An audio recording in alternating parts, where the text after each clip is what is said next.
السلام علیکم، میں ہوں بطول راجپوت اور آپ دیکھ رہے ہیں ریڈ زون فائلز اور میرے ساتھ فہد حسین صاحب موجود ہیں۔ کل کا خبروں سے بھرپور دن تھا اور آج مزید ہمیں موقع ملا ہے کچھ خبریں ڈسکس کرنے کا۔ فہد صاحب سب سے پہلے کیا کابینہ ڈسکس آج دیکھیں نا، آج تو باقی میں بڑی تیزی سے ڈیولپمنٹس ہو رہی ہیں۔ تو آج کابینہ 2 جگہ ہو گئی ہے، پنجاب میں اور کے پی میں۔ اس کے علاوہ وزیر اعظم کی بھی مصروفیات رہی ہیں، ملاقاتیں رہی ہیں امپورٹنٹ۔ اس کی ٹائمنگ بڑی امپورٹنٹ ہے، ملاقات اس کی ٹائمنگ بھی بڑی امپورٹنٹ ہے۔ اس کے ساتھ ساتھ جو ہے وہ آج مریم صاحبہ نے، نواز شریف صاحبہ نے پریس کانفرنس بھی کی، جہاں پہ انہوں نے کچھ اپوزیشن کے حوالے سے سخت الفاظ بھی استعمال کیے۔ انہوں نے کہا میں رتلس ہو جاؤں گی۔ ہاں، وہ آج ہم پروگرام میں آگے جا کے لوگوں کو سنوائیں گے۔ اور اس کے ساتھ ساتھ جو ہے وہ جو اپوزیشن ہے وہ بھی تیاری پکڑ رہی ہے۔ تو کافی کچھ ہو رہا ہے، آج کافی کچھ ڈسکس کرنے کو ہے، اور ہماری گیسٹ بھی بہت ریلیونٹ ہیں۔ اور گیسٹ بھی بہت ریلیونٹ ہیں بالکل۔ قمر زمان کائرہ صاحب ہمیں جوائن کریں گے، خرم دستگیر صاحب جوائن کریں گے۔ تو میرے خیال میں آج ذرا تھوڑا سا کافی مواد کافی ہے ہمارے پاس، تو شروع کرتے ہیں۔ بالکل۔ اچھا، جو کابینہ بنی ہے پنجاب کی، اس کے بارے میں بتائیں۔ اس میں نئے انفارمیشن منسٹر ہے، کچھ اچھی انٹرسٹنگ وزارتیں نئے لوگوں کو ملی۔ ہاں دیکھیں، اس میں عظمہ بخاری صاحبہ کو جو ہے وہ انفارمیشن منسٹر، پنجاب کی انفارمیشن منسٹر کا جو ہے قلمدان دیا گیا۔ میرے خیال میں بڑی اچھی چوائس ہے، کیونکہ وہ بڑے عرصے سے جو ہیں وہ انفارمیشن جو ڈیل کر رہی ہیں، خاص طور پہ ادھر پنجاب میں یا لاہور میں، تو ان کا پارٹی کے حوالے سے دفاع بھی کر لیتی ہیں، بڑا اچھا دفاع کرتی ہیں۔ ٹیلی ویژن پہ جو ہے وہ آنے سے جھجکتی نہیں ہیں، ٹاک شوز میں آتی ہیں، بات کرتی ہیں۔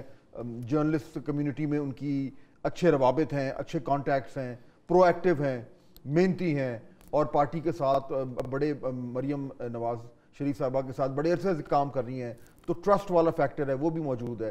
تو اوورآل میرے خیال میں بڑی اچھی اپوائنٹمنٹ ہے، لیکن مشکل اپوائنٹمنٹ ہے، کیونکہ انفارمیشن منسٹر کی جو جاب ہوتی ہے وہ ایک تھینکلیس جاب ہوتی ہے۔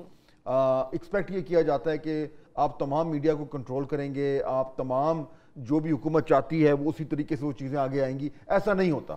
تو انفارمیشن منسٹر جو ہے وہ ایک طریقے سے ایک طرف میڈیا، ایک طرف حکومت، وہ بیچ میں یا تو برج بھی ہوتی ہے، لیکن کبھی کبھار ان کو وہ پس بھی جاتے ہیں۔ تو اس لیے مشکل جاب ہے، لیکن آئی تھنک عظمہ صاحبہ از اے گڈ چوائس۔ اچھا، میں دیکھ رہی تھی لسٹ آف صاحب، مریم اورنگزیب کو تو بڑا ایک انٹرسٹنگ، ہاں ان کو سینئر منسٹر لگائے گئے، جنگلیات اور ماحولیات، اور یہ میرے خیال نیا ان کے لیے تجربہ نیا ہوگا۔ لیکن میرے خیال میں ان کے لیے جو اوور آل جو ان کا رول ہوگا نا، وہ مریم نواز صاحبہ کو اسسٹ کرنا ہے ہر حوالے سے۔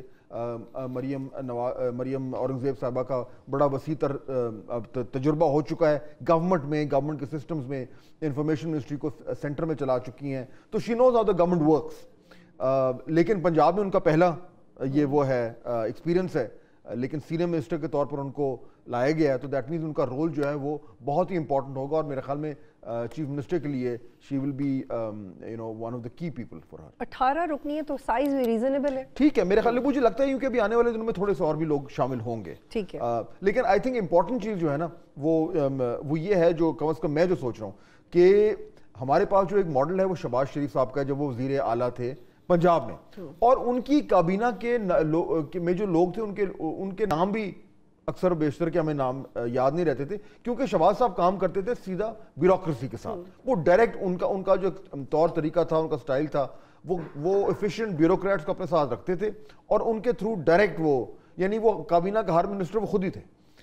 تو اب اس باری یہ جو نئی چیف منسٹر آئی ہیں، ان کا سٹائل کیا ہوگا؟ کیا یہ اپنی کابینہ کے ذریعے پنجاب میں گورننس کریں گی، یا وہ خود بھی بیوروکریٹ؟ اور خواتین کی نمائندگی بڑی انکریجنگ ہے، یہ دیکھیں مریم صاحبہ خود بھی اہم عہدے پہ ہیں، پھر یہ عظمہ بخاری بھی اور مریم اورنگزیب کو بھی ہم دیکھیں گے، اور بھی خواتین اس میں ہیں، تو یہ بہت انکریجنگ ہے۔ بالکل، تو آئی تھنک یہ امپورٹنٹ ہے۔ لیکن دیکھیں یہاں پہ اب گورنمنٹ فارمیشن، کابینہ کی تشکیل سب کچھ مکمل ہو گیا ہے۔